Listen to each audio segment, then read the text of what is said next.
Hey, what's going on? Welcome to the Doug Show. My name's Doug Cunnington, and in this episode, I'm pumped. I get to talk to one of my friends, Mark Herro, and that's his real last name. It's a very, very awesome last name. We met not too long ago at an event, and it turns out that we actually followed each other in very different niches over time. So we're going to dig into the details of his site and some of the normal success story questions. So Mark, welcome. Thanks for joining me. How are you today? Thank you. Great to be here. I'm fine, and I hope you're doing well as well. And yeah, it was kind of cool to meet you because it's so random, and we'll kind of back into it. But what do you do now? Like, what's your background in general? Just a little introduction so we can get to know you. Sure. Actually, my professional background started in broadcasting in the 1980s on the engineering side of it.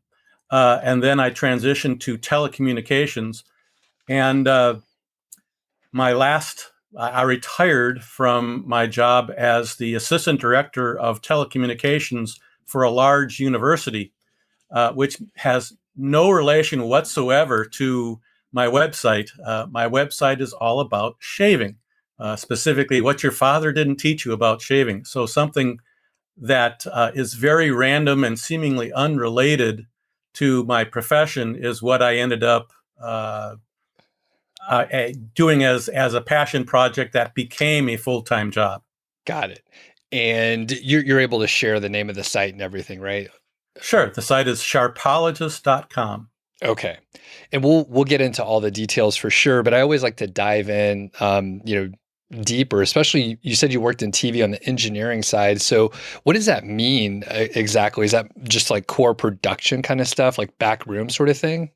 Very much backroom, running the equipment, running the broadcast transmitters. I had a FCC license to enable me to maintain the equipment.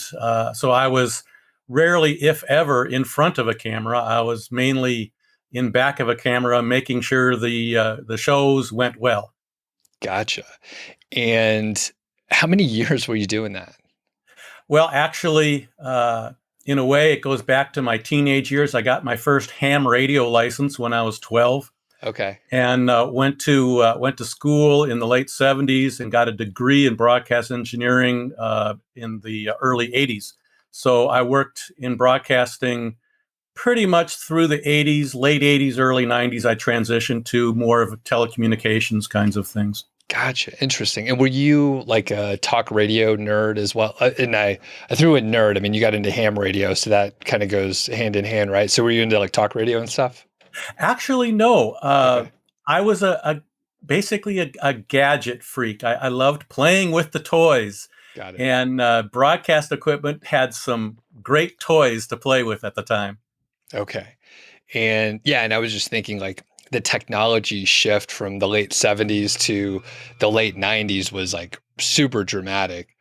So any like big highlights or I mean, is there anything else to add? I mean, I'm just thinking like how much it changed just as I grew It up really during those has, years. yeah, it really has changed a lot. And we can get into it later, but just very briefly, when I first got into uh, traditional shaving, my first thing I did, even before the website, is still have a YouTube channel, and it is now 15 years old.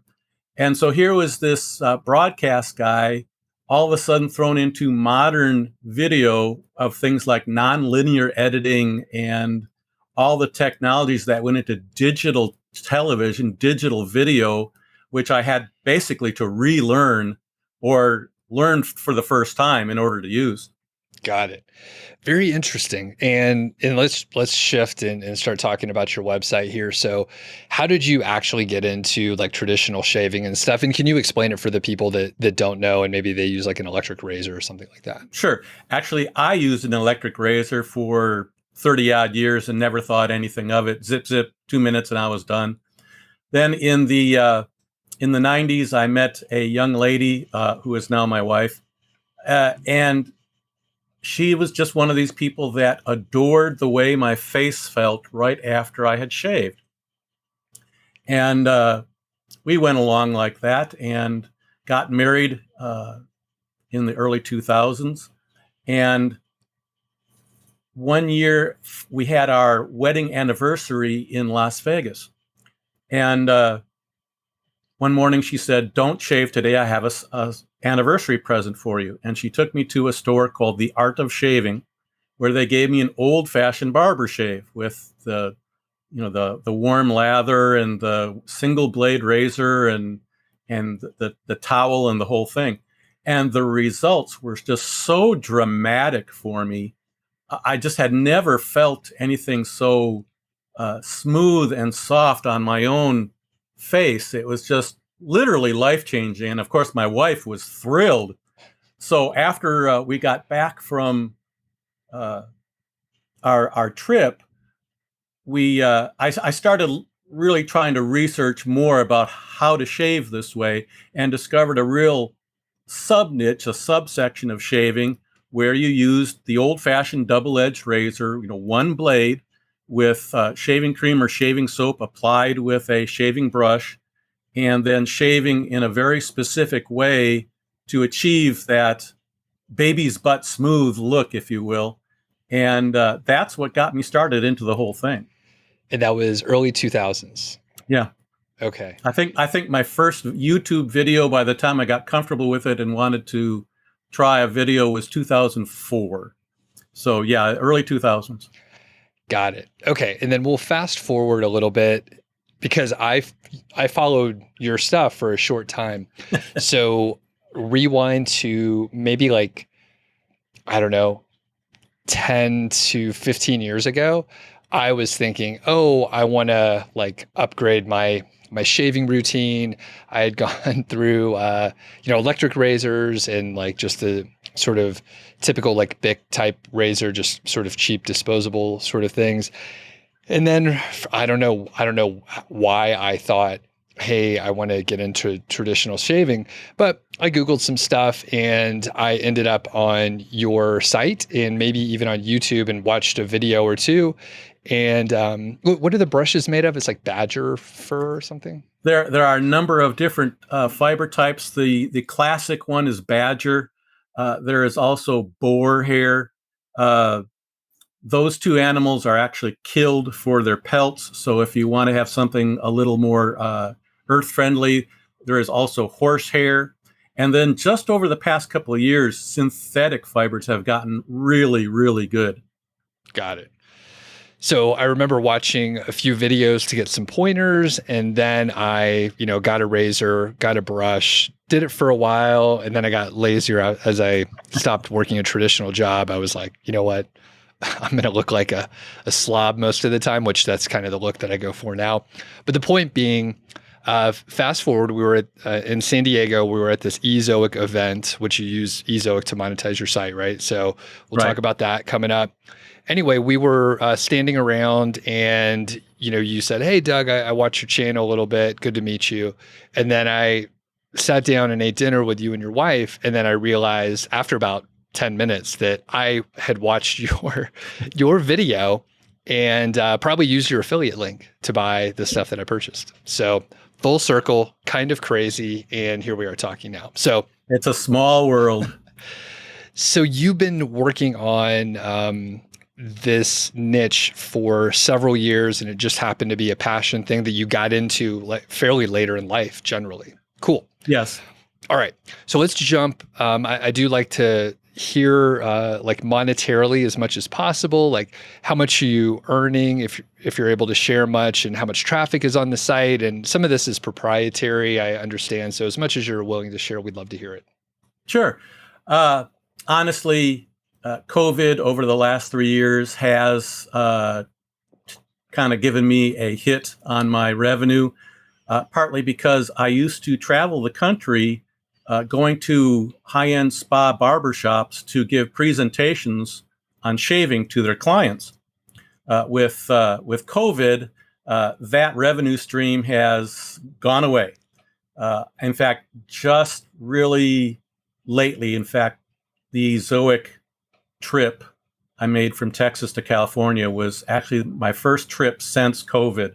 So I'm getting ready to start trying to reach out to spa barbershops and get that part of my revenue stream going again.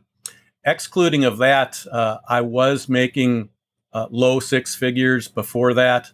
It is now mid to high five figures, depending on the month. Traffic has been largely sideways for a number of years. Typically, on the order of 100,000 page views a month, maybe a little less during the summer, maybe a little more during the later parts of the year. And maybe I'm roughly guessing maybe 50 to 60,000 sessions a month, again, plus or minus. So sessions versus page views versus other Sure. things. That's kind of where I'm sitting right now. Does that answer your question? Yeah, that's great. And it gives us a good idea about the general traffic levels and, generally a full-time income. And, Absolutely a full-time income. I took early retirement from my university job in 2015, and this is my full-time job now. got it.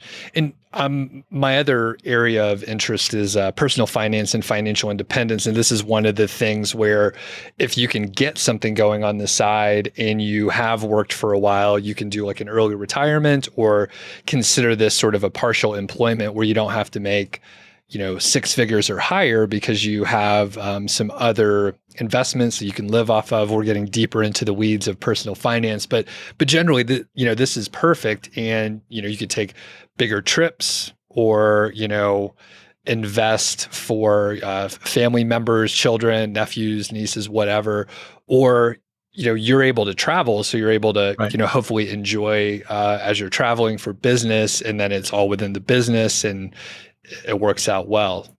From the personal investment or personal finance standpoint, as you said, the big thing for me before I went full-time is before I took my early retirement, I was very careful to check to make sure that I would still get the health insurance from the university if I took early retirement.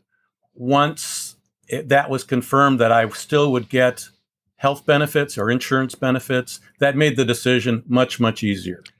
Yeah, the insurance is bananas right now. Like if you're looking to self-insure and you have no corporate sponsorship or whatever, it's very expensive, even if you're, young and completely healthy or anything.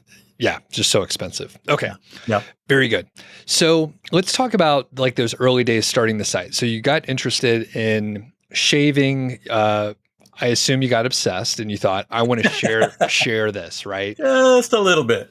So when did you think I want to start a YouTube channel or a blog, and which one came first, right? Actually, the YouTube channel came first. I was quite heavily involved with some niche forums, niche discussion forums, and a lot of them are still out there devoted just to shaving. And in the early 2000s, there was a discussion going on that, hey, it'd be nice to have somebody do a video about traditional shaving to show what it's all about.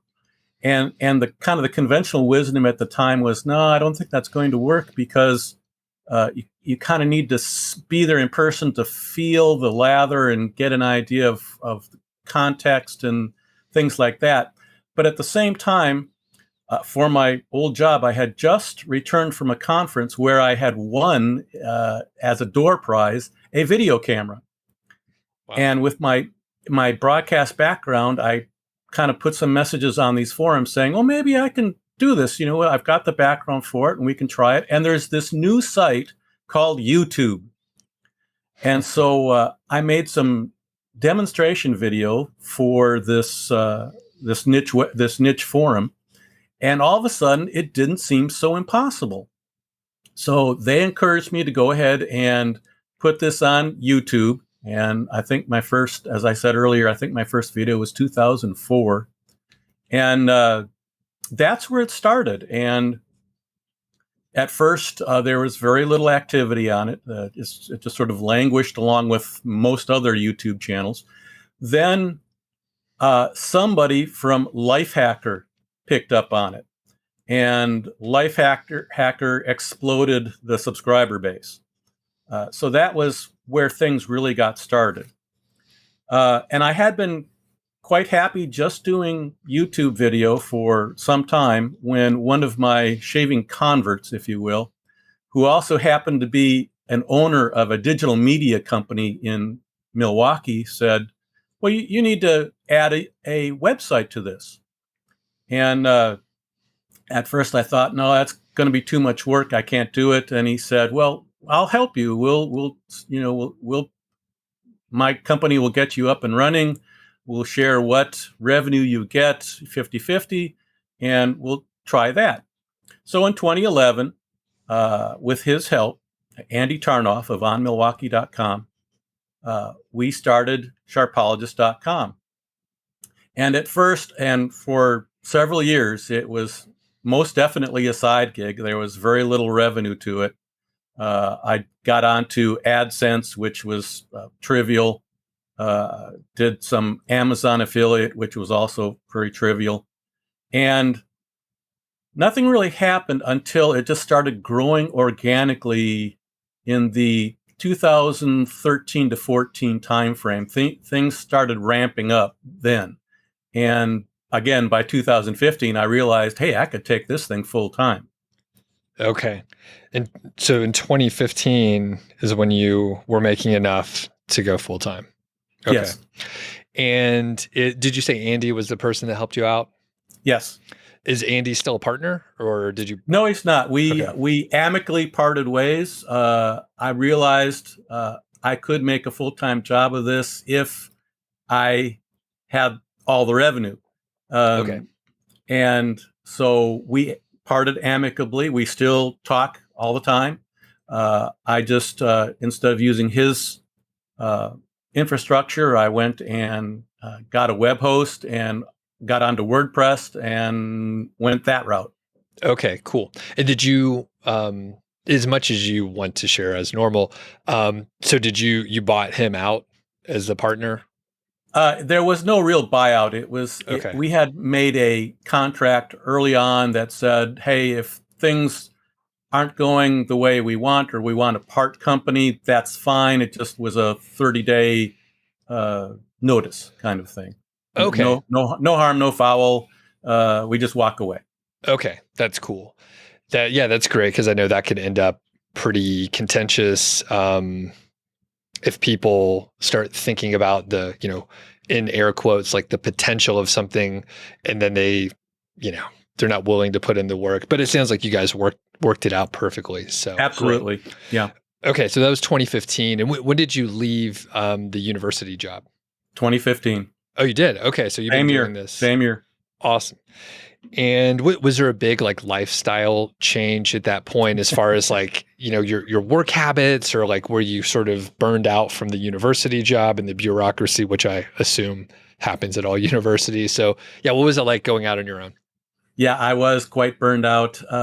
And on the other hand, there was some reticence. I had never worked for myself. I've always worked for large companies throughout my career. So both my wife and I were kind of a little trepidatious that we were getting into something we really didn't know about, but we both had enough confidence in our skill sets and enough investments in the bank or in investments to ride out any problems. And the actual work transition was actually pretty good. I get up in the morning, sit down in my jammies in front of the computer and start working for a few hours. Get up and change, have breakfast, and it's a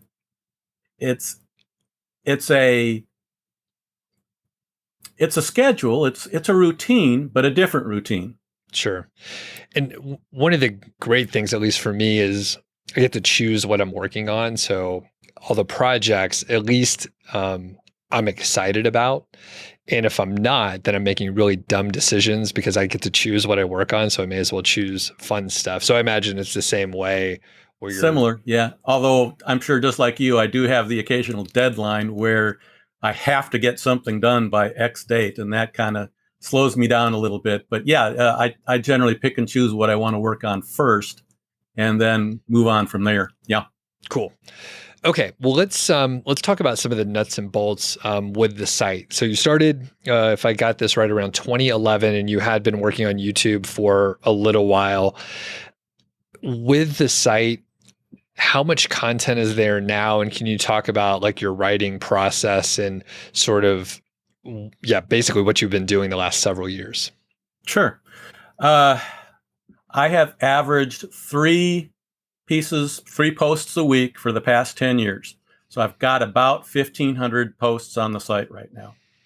Uh, that is a fair chunk of time and energy.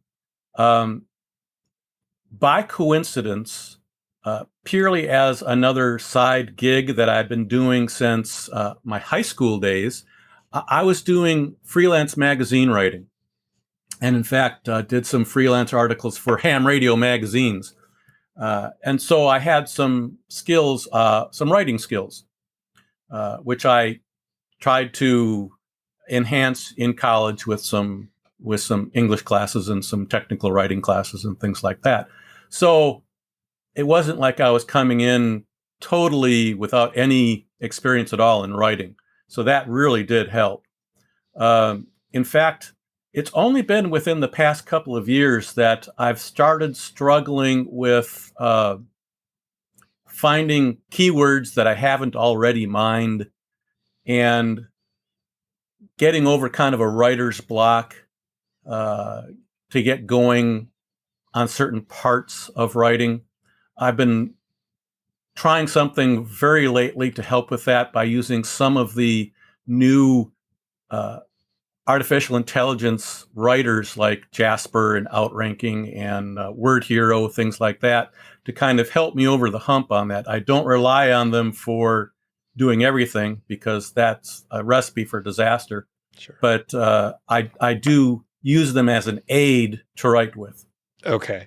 And, sort of related question, we're going to dig into your process and how you're using those tools. Are you getting burned out on the topic? Like you were obsessed before, but like, what, 15 years is a long time to talk about the same thing. I wouldn't call it burnt out. I'm just running out of things. There's a point where you've just kind of exhaust the niche of the niche of a particular subject.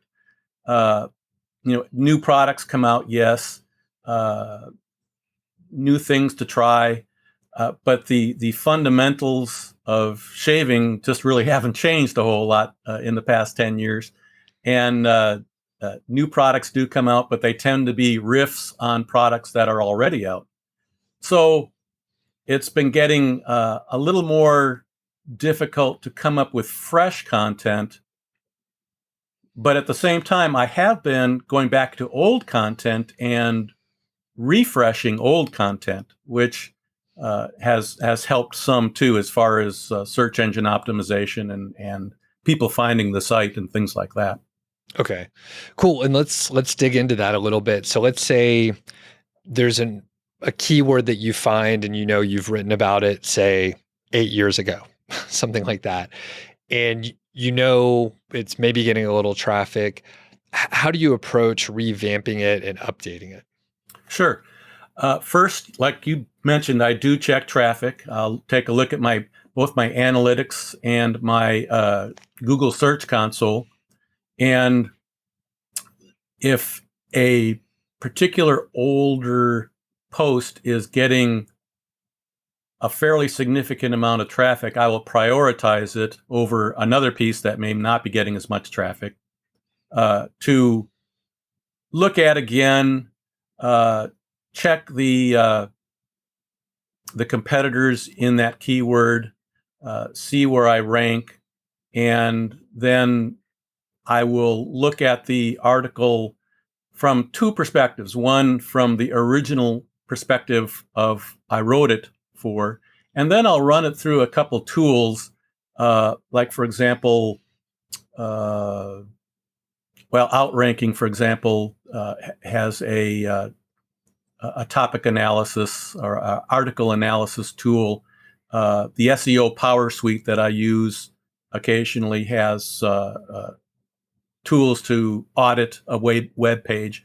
And so I will update the topic with fresh, relevant content, recheck all of the links, um, try and boost its relevancy score as best I can, then republish it on the blog with a new uh, date. I'll keep the same URL, but instead of just doing an update, I will republish with a new date and then resubmit it to Google Search Console so it gets crawled in a new format.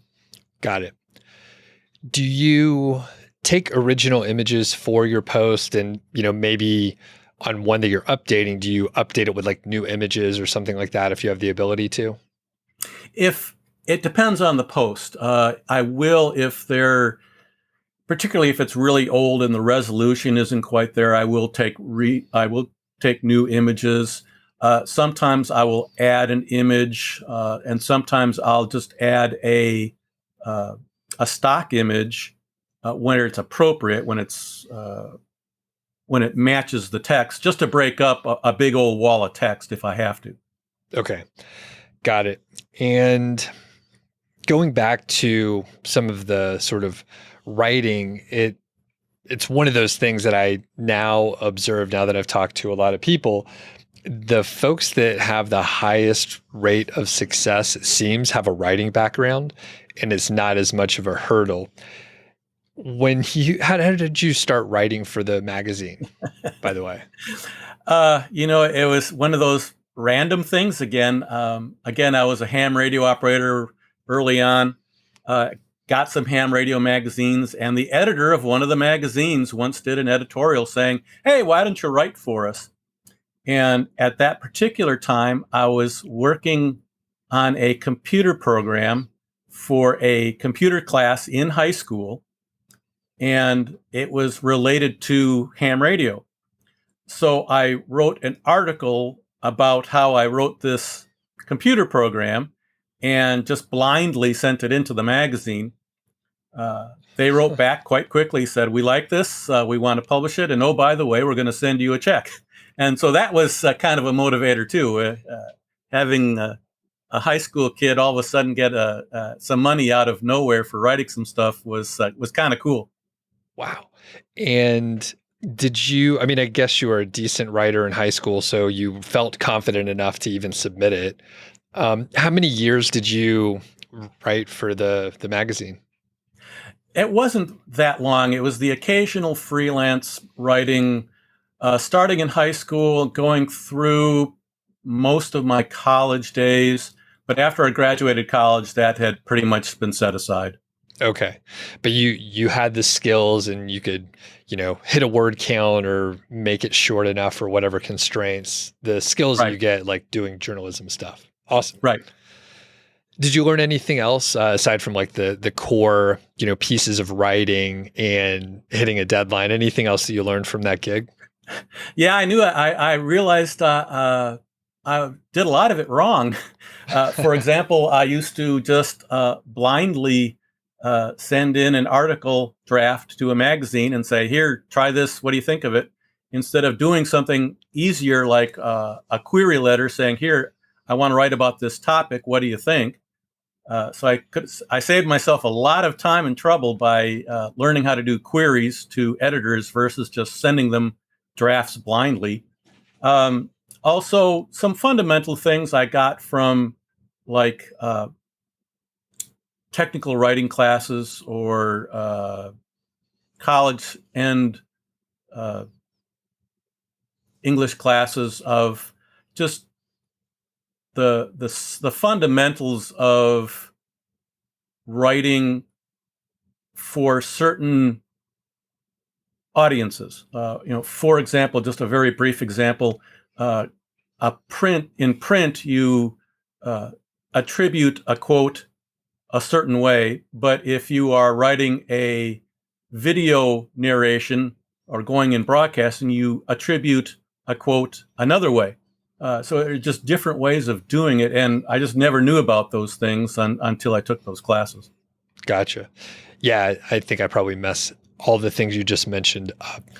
So the English and writing was not my strong area. I've gotten better, but yeah, some of those mechanics pretty rough. So And that's where some of these artificial intelligent writers can really aid someone who's maybe not quite as comfortable with it. You can ask one of these writers, give me an idea for titles of topic X. And it could be something very straightforward and then mix up something very creative from it. And things I would have never thought of. It's like, oh yeah, that's a great topic. There's a great title right there. But I just wouldn't have thought of it otherwise. So these things, like I say, can not write it for you, but they can get you over the hump. got it. And I'll keep teasing that. We're going to come back to it, but I want to talk about keywords before we move on to the AI tools as part of the writing process. So early on, I have a hunch that you probably didn't think about keywords or SEO. When did that come on the radar, and how was it in the early days, and how has it shifted over time? Yeah, very much so. I really didn't think about keywords much until probably 5 years ago. And even then, it was fairly easy. I did an article on what's the best shave cream, and it was number one on Google for quite a while. What's the best razor? And just hit number one on Google for quite a while. And then all of a sudden, it started getting harder and harder, and traffic started plateauing off. And I realized, okay, I need to do something here. And that's when I first really started looking into the importance of keyword and things like long tail keywords and the right kind of keyword. There's always 3 or 4 different variations of a particular keyword.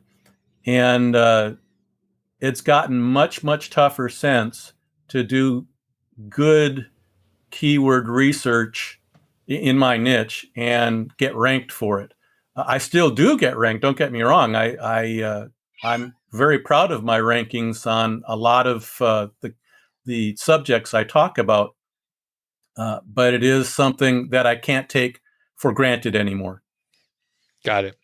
And I know, when I started coming up in like 2013 to 2015 or so, I'm pretty sure there were several sort of example and public sites in the shaving niche that, people came at it from a very like SEO driven approach. So I suspect, because people copy what they see in these case studies, that there were tons of competitors that popped up. And these days, I mean, it's a mature sort of affiliate marketing and niche and authority site market. So there's a lot of big players in the space. So I'm sure some marketers started trying to take the keywords that you were ranking for. So Right. in 2017, so you were working on it for a few years. You were doing it full time for 2, and then you started to look at keywords because conceivably traffic was dropping, and you were like, I need to figure out what's going on here. So what kind of tools do you use? Do any of the AI tools come into play for that, or do you use sort of pure keyword research tools? AI has only come into it very, very recently. Initially, I was doing things like the free keyword search tools, like some of them aren't around anymore. Right. But for example, some of them that still are, Uber suggest some of the free things available from Moz. I did eventually and still use to some extent the SEO Power Suite. Of course, when the Google Search Console, we used to be called Google Webmasters, came up, I got onto that and saw keywords with that. I did kind of crack open my wallet and I tried SEMrush and Ahrefs for a while, but in my niche, I'd found they just weren't as useful as some of the other tools given the price. I was getting good keywords from, say, SEMrush, but $120 a month just was kind of gnawing at me. So I started looking for alternatives, and at that point, I found some of the lifetime discount sites where you can buy it once and use it forever, kind of thing. And I used a few of those products. And then lately, I've been using a lower cost version of keyword search called Key Search. But of course, there are a gazillion other keyword search tools out there Right. of all different prices. And really, all of them can give you something. Even the free stuff can give you ideas. Um, and so it's kind of dependent on your particular niche, just how useful a particular tool is. And, quick note on the expensive tools like SEMrush or Ahrefs, they are like full marketing suites. So, I think it's for like SEO professionals. And you do, SEO professionally, but it's not your core thing. And, Right, big distinction is you're in the community. You're going to live demonstrations and you hear the questions that are asked, what matters. And it's not from like doing research, it's from your own conversations and interactions. So that right. goes a really long way, I think, and it makes those full marketing suites like less useful. Something I've actually found fairly useful that's essentially free are the niche for my topic, the niche forums. Um, just scanning the forums to see what people are talking about at that particular time, what gets to be kind of the hot button topic is very useful at times. And in fact, I even cobbled together an app that is on my site. It's called the discussions link, where it will show you the uh, forum topics for a number of the niche forums in one spot. So you can read the topic subjects and say, oh, that looks interesting. Click on it, and it takes you to that topic. And that was originally done for myself, but I've since put it on my site for everybody to use. And it's actually a fairly popular function or feature of the site now. That's cool. You really were obsessed. You were like, I gotta curate this so I can get to the best posts as soon as possible. Exactly. Are you still pretty active in the forums? Unfortunately, no. Once it's kind of sad in a way because once Sharpologist became more popular and monetized, I started to be seen as a competitor to some of these sites. So in one case, one particular site just flat out booted me off the site, and the other sites I still read quite a bit. I just don't post a lot because it just generally uh, uh, brings out the trolls, Sure. and so I don't participate as much as I'd like to. That's a bummer with the trolls. That's one thing. There's a lot of crazy people in the world, and the competitor aspect, though, that I almost don't get because I mean, I don't either. like I have a lot of competitors, but if we do it right and we're all just friends, then we can all like cross promote and basically help everyone out and like spread the word. There's more people that don't know about what I'm talking about, and there's more people that don't know about like traditional shaving. So you guys should work together to like spread the word of whatever it is you care about. So A rising tide raises all ships, in my view. yeah, but that's okay. So you moved on, everything's good. All right, so let's talk about these AI tools now. So you threw out several, you've experimented with some. Can you talk about sort of the process that you use to, number one, use the tools, and then how do you make sure that you're not publishing like pure AI content? Right. Uh, what I generally do now, and my routine is still kind of evolving, but I will take a keyword that I've researched with uh, another tool, and then we'll plop it into one of a couple different AI writing tools that have a specific feature of going out and looking at the top 30 or top 20 SERP results, and then it generates sort of a content brief. It just basically says, here's what these high ranking sites are talking about for this topic, with things like headers and bullet points and things like that, to get an overview of how complete the topic needs to be covered. And from there, I will do some additional research with some other tools to try, if I can, to go beyond those bullet points, add a few more. Particularly if I have my own personal experience, I, without a doubt, add that.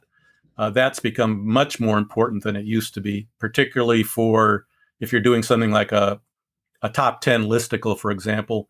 I make sure that I have tested every single item on that top 10 list before I publish it. But then, again, putting it into these tools will give me ideas of, say, maybe another way to frame a header title rather than a plain vanilla, very dry sounding header, into something that has a little more panache to it, but that still contains the keyword. Then I'll look at these tools, and if I need to expand on a point, but I'm kind of stuck on how to do it, I'll ask one of these apps for suggestions for a maybe a 2 or 3 word 2 or 3 sentence paragraph that I will then reshape into my own. And then again, some of these apps have a scoring feature where it compares what I've written with these other search engine results and say, yes, you're doing as well or better than the typical result already. So it gives me a better chance of rating, particularly given my time in the niche has really seemed to help in some cases overcome a site with an article whose domain authority, for lack of a better word, is much higher. My article is more thorough and more factual, which is something you have to be very careful of with some of these AI writers. A lot of them will just make up facts out of thin air. So It's very important for you to fact check anything these things write to make sure that it's correct. Got it. So I'll restate the process. So you'll, find a keyword, you'll go to one of the tools that, several of them will create like a content brief or an outline for you based on what's already out there. So from there, you'll do further research on your own, and then you'll add your own information in there from your personal experience and conversations and, whatever's in your head. And then after that, you may, get a couple sentences for a short paragraph to get you started, but you basically edit that to be in your own words. It's only something that you paraphrase or completely change. Is that roughly the idea? Yes, very, very much so. And then you will use tools like Outranking specifically, I know, has the on-page SEO type analysis to let you know, like, hey, use this word a little bit more, put this in your subheading, that sort of thing, right? Correct. Okay. Then as far as the tools, because at this point there's probably a couple dozen of them at least that are major players, and a lot of them, like, I mean, the keyword research tools kind of turned into a commodity. So some of them did unique things originally. Now there's like 50 of them, and they all kind of do the same thing. And some people are really dogmatic about using a specific tool, but I don't think it matters. So with the AI tools, do you think people should just use like what they like, or do you think some of them are better? And feel free to mention them here if you do like some of them. Sure. I've discovered, and I'm actually seriously toying with starting another blog about using AI tools to blog with, because I've tried so many of them. I've got accounts on about 15 different sites, as I recall. And actually, most of them do have a free trial or a modest free level where you can kind of try it out, get a flavor for it. But I've found it's very dependent on the niche and the specific topic. Some of them work really well for some types of topics, and others work well for other types of topics. So if it's something I'm really down and dirty with, I'll actually run it through several of these things and then kind of pick and choose the best bits of each. But if I was going to make some recommendations on some specific tools, I do want to mention a couple. One is called Bloggly, Bloggely, which is really cool for research. It is fantastic for research because it will not only query Google, but it will query Google Scholar, which is a database of scientific and educational papers and things like that. So depending on the topic, if you want something like need solid data or scientific information, boy, that's a fantastic place to go. And Bloggly will help kind of distill all that down into individual paragraphs, into a research document, which you can then use as sort of a template for writing your own document. And just very recently, Bloggly did add a AI writer to their site. It's pretty basic. It's not what I would call fully featured, but it's getting there. But again, for research, wow, it's really good for that. Some of the others I've used with great success are Outranking. I've mentioned that a couple times. Another one that will do some amount of fact checking for you is AI.seo and Longshot.ai. They both have some capability for verifying what it comes up with. I've mentioned Word Hero a couple times for some of their individual features like titles and outlines and some littler things. Their long form editor is okay, but not my favorite. I think, again, it depends on the importance of the article I'm doing, is what I will run these things through, to what extent. Got it. So on your idea to start another blog on how to use these tools, you should do that. People won't stop asking me about it, and eventually I had to start trying to use some of the tools. What you have experimented with is a lot more than what other people have done. In fact, what you're describing, like using 15 tools and like knowing which ones are good for certain things, and a workflow where maybe you use Bloggly for the content brief, and then you feed it into another tool, and then you feed that into another tool to optimize it. Like that sort of workflow would be amazing. That's what people want to see. And I think it would probably go really well. You know how to write, and you've done, obviously really thorough articles on your main site. So if you did the same thing for an AI based site, it'd be amazing. You could do YouTube videos. Like, as far as I know, people haven't done that, or maybe I haven't looked hard enough, but they haven't done it. Usually they're in the back pocket of one company. So if it works, then they like just promote that one and they ignore the others because they don't want to piss off the other companies, I guess. So, but if you just, if you did your own thing, then, and you're promoting most things and you're honest, then the audience will like you, but maybe an individual company won't. So, right. And to be honest, I've actually reserved a domain name already. It's just a matter of finding the time because these tools are just changing so fast, almost on a weekly basis. They're coming out with new revisions, new features, new tweaks. It's really tough to keep up with everything going on in the AI realm. But if I can find some time, I've got the domain ready. It's just a matter of going to do it. Yeah, I was going to say we can partner together, but you have to do the videos and I can get people over there. But yeah, the problem, you and I are passionate about different stuff, right? You're passionate about shaving and like spreading the word on that. I like beer and some other stuff, right? What I'm not passionate about is like learning new AI tools and the changes and like they moved a button over here, so now you have to do a new video.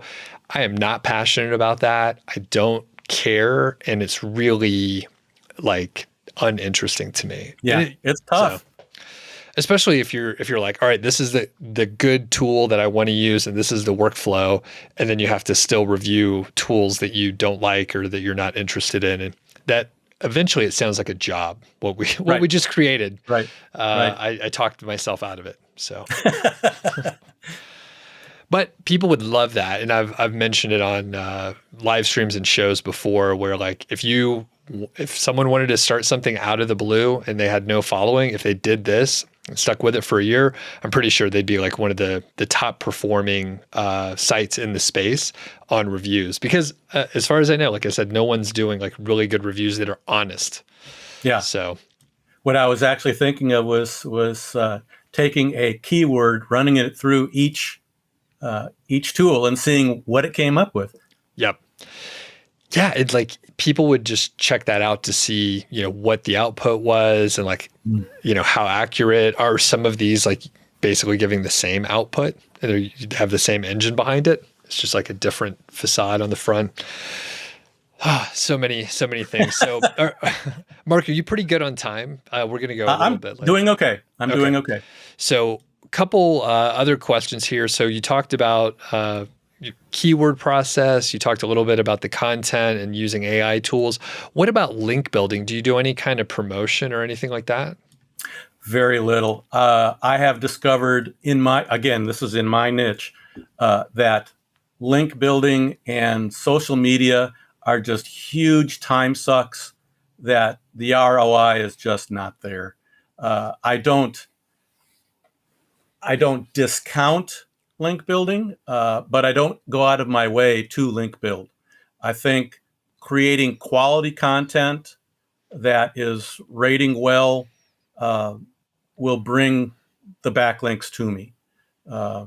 So I know I need to maybe do a little better with backlinks, but the backlink outreach is just so time consuming. It's just insane. I wish there was a more of an automated way to do it, but you really need that personal touch because I can't tell you how many cold emails I get that have obviously been run through some kind of app saying, "Hey, send us a backlink," and I'm like, "Why? Why should I?" Right. Social media is the same way. I get most of my traffic from search engines and email, and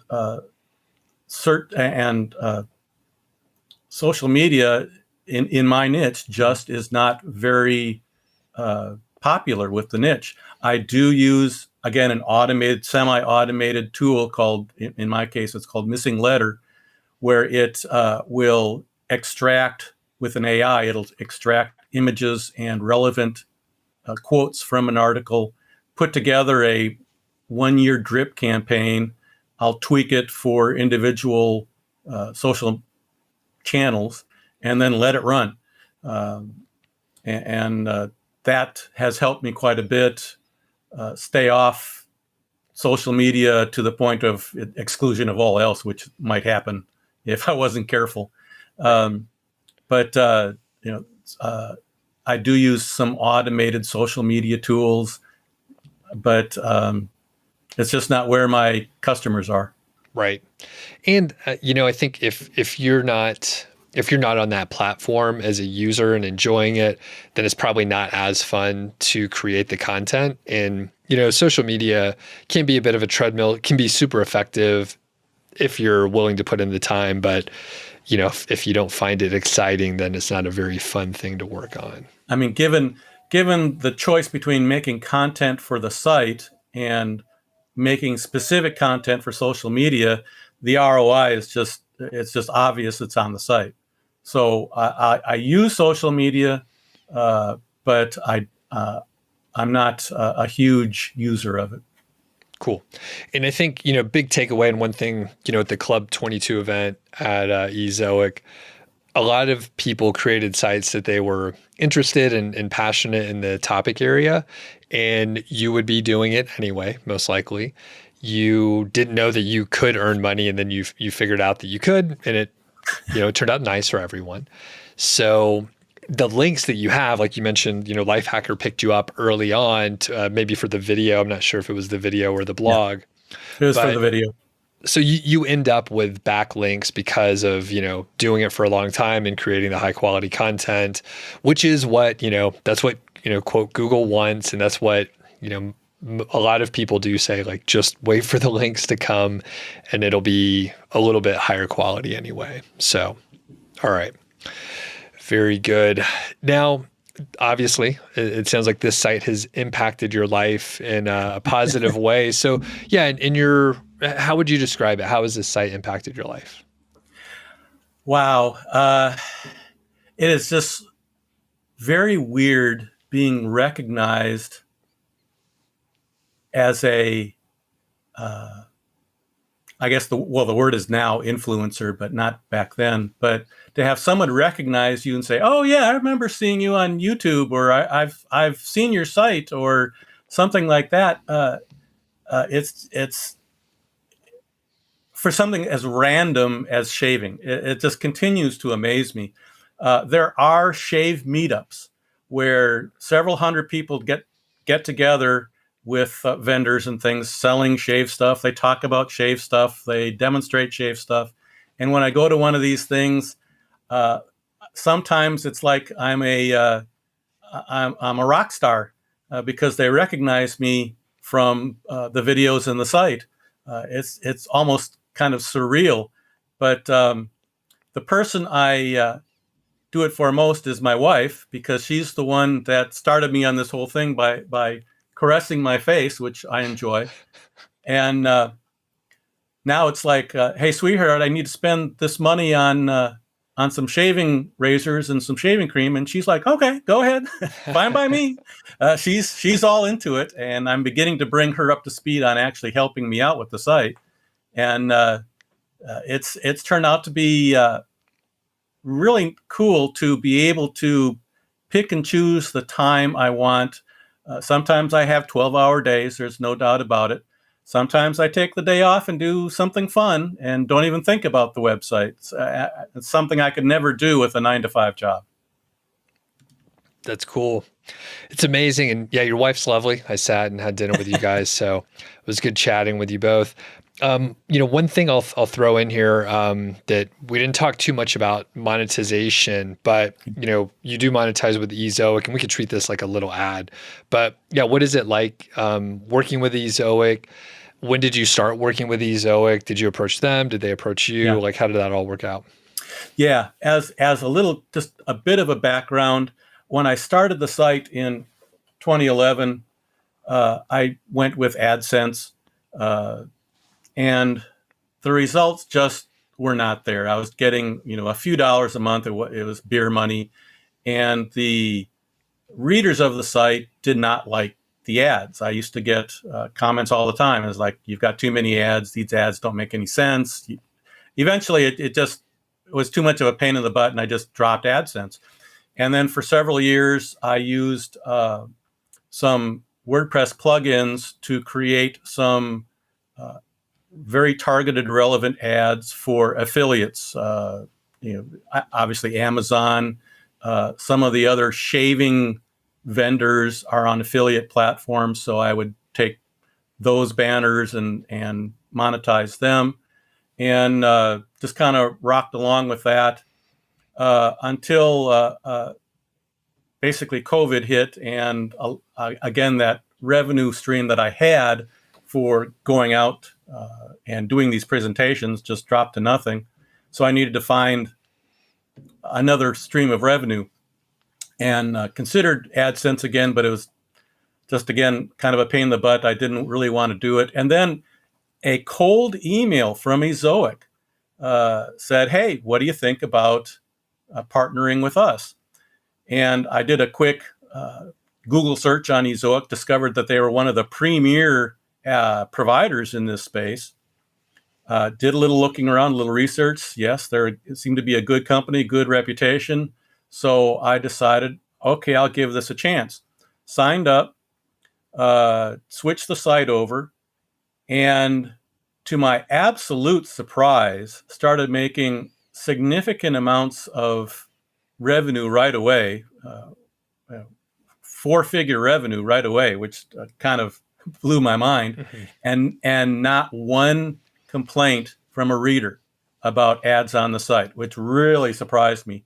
But I figured, okay, the readers that this is a problem for, they've already probably got some sort of ad blocker on, and the ones that don't have the ad blocker don't care.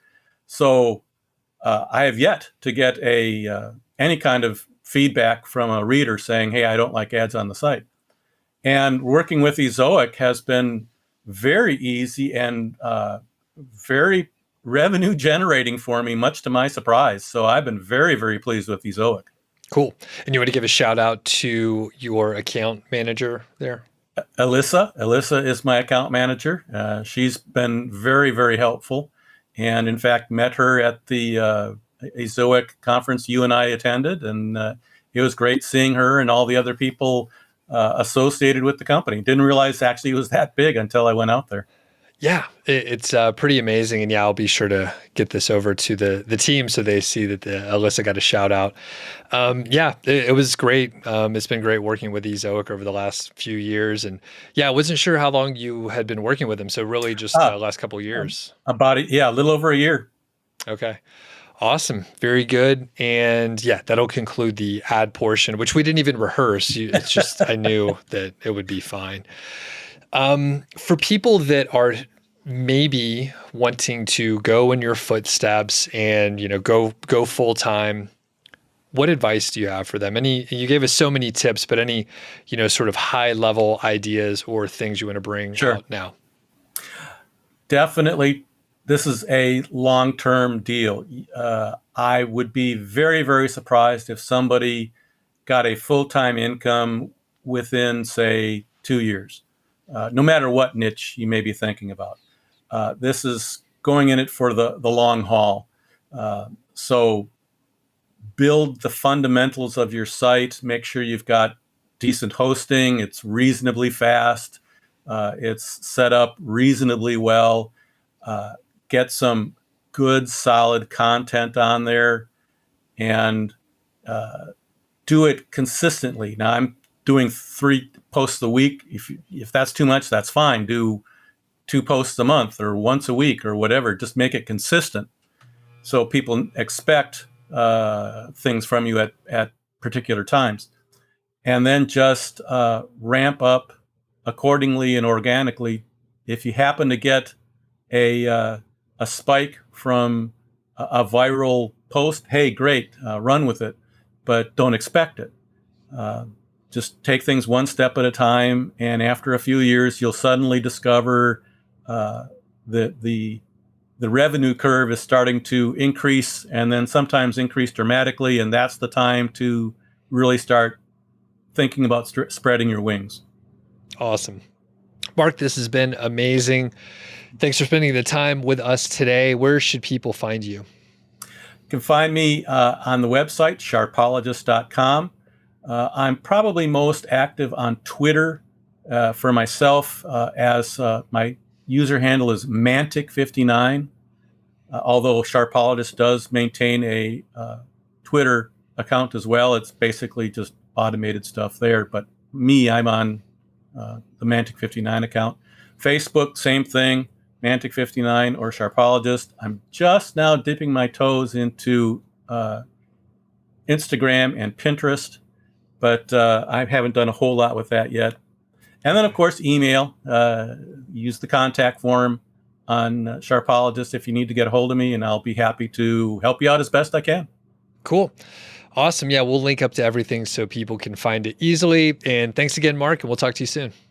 Thank you. Thanks for having me.